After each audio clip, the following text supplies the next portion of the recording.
జిల్లాలో 10వ తరగతి పరీక్షల్లో ఉత్తీర్ణతా శాతం పెంచేందుకు సమిష్టి కృషి చేయాలి. 9,000 విద్యార్థులు తిరిగి బడికి. బాల్య వివాహం వద్దని చెప్పండి. జిల్లా కలెక్టర్ డాక్టర్ ఏ. సిరి. రాబోయే 10వ తరగతి పబ్లిక్ పరీక్షల్లో జిల్లాలో ఉత్తీర్ణత శాతం గణనీయంగా పెంచేందుకు విద్యాశాఖ అధికారులు, ప్రధానోపాధ్యాయులు, ఉపాధ్యాయులు సమన్వయంతో పనిచేయాలని జిల్లా కలెక్టర్ డాక్టర్ ఏ. సిరి ఆదేశించారు. బుధవారం గోనెగండ్ల మండల కేంద్రంలోని జిల్లా పరిషత్ ఉన్నత పాఠశాలను కలెక్టర్ ఆకస్మిక తనిఖీ చేశారు. ఈ సందర్భంగా కలెక్టర్ విద్యార్థులతో మాట్లాడుతూ, విద్యార్థులు క్రమశిక్షణతో చదివి మంచి మార్కులు సాధించాలని ప్రోత్సహించారు. ఉన్నతమైన లక్ష్యాలను నిర్దేశించుకొని వాటి సాధనకు కృషి చేయాలని సూచించారు. గణితం, ఇంగ్లీష్ సబ్జెక్టులో వెనుకబడిన విద్యార్థుల కోసం సాయంత్రం వేళల్లో గంట లేదా గంటన్నర పాటు ప్రత్యేక తరగతులు నిర్వహించాలని కలెక్టర్ పాఠశాల సిబ్బందిని ఆదేశించారు. ఉపాధ్యాయుల హాజరు, విద్యార్థుల మార్కులను క్రమం తప్పకుండా యాప్లో అప్లోడ్ చేసేలా తీసుకోవాలన్నారు. పాఠశాలలో పారిశుద్ధ్యం, నిర్వహణ, toilet maintenance, mid day meals సక్రమంగా ఉండాలన్నారు. తల్లిదండ్రులు పెళ్లి చేసుకోమని ఒత్తిడి చేస్తే బాల్య వివాహం వద్దని చెప్పాలని విద్యార్థులకు సూచించారు. అనంతరం కలెక్టర్ మీడియాతో మాట్లాడుతూ, పాఠశాలలో టాయిలెట్ల మరమ్మతుల కోసం నిధులు మంజూరు చేయడం జరిగిందని, త్వరితగతిన మరమ్మతుల పని చేపట్టి పూర్తి చేస్తామని తెలిపారు. జిల్లాలో వలస వెళ్లిన విద్యార్థులను తిరిగి పాఠశాలలో చేర్పించడం జరిగిందన్నారు. గత సంవత్సరాల ఫలితాలను సబ్జెక్ట్ వారీగా విశ్లేషించి తక్కువ ఉత్తీర్ణత శాతం ఉన్న విషయాలపై ప్రత్యేక దృష్టి సారించి జిల్లాలో 10వ తరగతి పరీక్షల్లో ఉత్తీర్ణత శాతం పెంచేందుకు సమిష్టి కృషి చేస్తున్నామని కలెక్టర్ తెలిపారు. కార్యక్రమంలో డిఈఓ సుధాకర్, పీసీ సంక్షేమ శాఖ అధికారిని ప్రసన్న, పాఠశాల సిబ్బంది పాల్గొన్నారు. మార్నింగ్ హాఫ్ అవర్ బిఫోర్ లేదా హాఫ్ అవర్ తర్వాత ఏదో ఒకటి చేసుకోవచ్చు, తప్పేం లేదు. చేసుకోవచ్చు. మీరు అవకాశం ఇవ్వడం కాదు, మీరు అవకాశం తీసుకోవట్లేదు. మీ పేరేంటి? కిషోర్ కుమార్.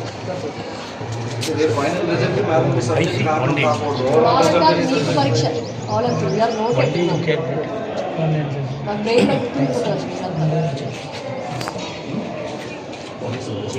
ఒక్కొక్కసారి ఛాన్స్ ఉంది 3-4 సబ్జెక్ట్స్కి, తర్వాత మళ్ళీ గ్రాండ్ వచ్చేస్తుంది. ఇంకా రిపిటేషన్ అవ్వదు టెస్ట్లో, మ్యాక్సిమం ఇంకా 2 టెస్ట్లో అవుతుంది. ఎందుకంటే గ్రాండ్ టెస్ట్లో ప్రూవ్ చేసుకోవాలి. అర్థమవుతుందా? టైం లేదు, 10 రోజులే టైం. ప్రీ ఫైనల్ ఎన్ని రోజులు ఎగ్జామ్స్ ఉంటాయి? 7 days ఉంటే వాళ్ళకి చెప్పండి, సాయంత్రం ఎవరు వెళ్ళిపోతామంటే వెళ్ళిపోతారు, వాళ్ళ ఇష్టం. ఉన్న వాళ్ళకి ఉండమని చెప్పండి. మ్యాథ్స్ ఎవరి వీక్ ఉంటారా? 5 నుంచి 6 ఇబ్బంది ఏం లేదు కదా, ఆడపిల్లలు ఎస్పెషల్లీ.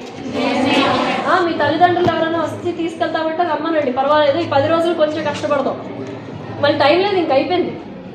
అట్లీస్ట్ ఆ 2 క్వశ్చన్లో 3 క్వశ్చన్లో నేర్చుకున్నా పాస్ అయినా అవుతారు. ఇంకా అక్కడి నుంచి సబ్జెక్ట్ వైజ్ ప్రిపరేషన్ వచ్చేస్తుంది. ఫైనల్ ఎగ్జామ్స్ కదా, నేను కంప్లీట్ ఎగ్జామ్స్ కదా, ప్రీ ఫైనల్ ఏ పేపర్ ఆ పేపర్ చదవాలి. నేను మిమ్మల్ని టెస్ట్ చేసుకోవడం కూడా అవ్వదు. అవకాశం ఇవ్వలేదా మేము? మ్యాథ్స్లో ప్రతిరోజు 1 అవర్ అడిషనల్ మీరేం చేస్తున్నారు? 8-9 తీసుకోవాలి. ఇప్పుడు చెప్పారా?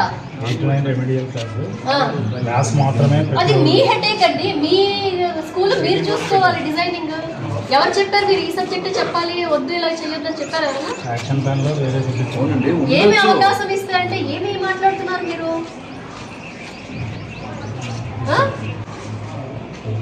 వద్దని చెప్పామా? మీరు ఏమైనా మ్యాథ్స్ తీసుకోవద్దని చెప్పామా? లేదు కదా.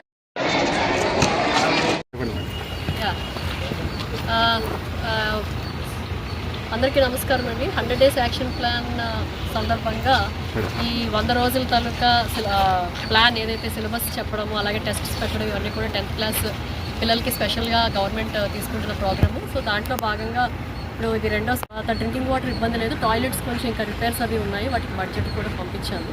ముఖ్యంగా ఏంటంటే 10th క్లాస్ పిల్లలతో ఇంటరాక్ట్ అవ్వడం జరిగింది. దీంట్లో చూసుకుంటే కొంచెం మ్యాథ్స్లో వీక్ ఉన్నారు చాలామంది. ఆ మ్యాథ్స్ టీచర్స్ కూడా చెప్పాము, సో ఎక్కడైతే వీక్గా ఉన్నారో ఆ క్లాసెస్ మళ్ళీ స్పెషల్ క్లాసెస్ లాగా సాయంత్రం అయినా తీసుకొని గంట తీసుకొని ఎక్కడైతే వాళ్ళు వీక్ ఉన్నారో ఆ చాప్టర్స్లో ఆ సమ్స్ చేయించమని చెప్పి, అలాగే ఇంగ్లీష్ కూడా కొంచెం కాన్సన్ట్రేట్ చేయాలి. అండ్ ముఖ్యంగా పిల్లలు కూడా టైం వేస్ట్ అవ్వకుండా, ఎందుకంటే మనకి ఎక్కువ టైం లేదు, ఇంకొక 10 రోజుల్లో మళ్ళీ ఎగ్జామ్ ప్రీ ఫైనల్ స్టార్ట్ అవుతుంది. తర్వాత ఇంకో 40 రోజుల తర్వాత మళ్ళీ ఫైనల్ ఎగ్జామ్స్ కూడా స్టార్ట్ అవుతున్నాయి కాబట్టి వాటికి టైం వేస్ట్ చేయకుండా ఎవరైతే పిల్లలు ఒక 2-3 సబ్జెక్టులు వీక్గా ఉన్నారో ఆ 3 సబ్జెక్టులు సాయంత్రం పూట దేంట్లో వీక్గా ఉన్నారు, ఏ చాప్టర్స్లో వీక్గా ఉన్నారు అది మార్క్ చేసుకుని వాటిని మెయిన్గా ప్రాక్టీస్ చేయమని చెప్పడం జరిగింది. గతంలో తక్కువ ఉత్తీర్ణత శాతం సాధించిన పాఠశాలపై ఏ విధంగా ఫోకస్ చేస్తున్నారు?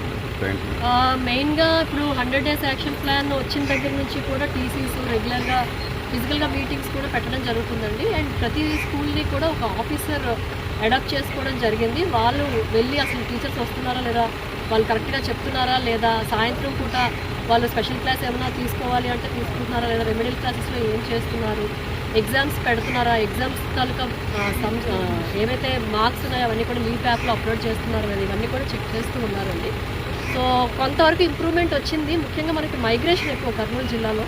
సో 9,000 మంది మైగ్రేటెడ్ చిల్డ్రన్ని వెనక్కి తీసుకురాగలిగాము. ఇంకొక 1,500 మంది ఇంకా ఉండిపోయారు. సో 1,500 గ్యాప్ అయితే ఉంది. బట్ మిగతా అందరినీ కూడా వచ్చిన వాళ్ళని కంటిన్యూస్గా ఉండేటట్టు కూడా చూసుకునేటట్టు చేస్తున్నామండి. Thank you.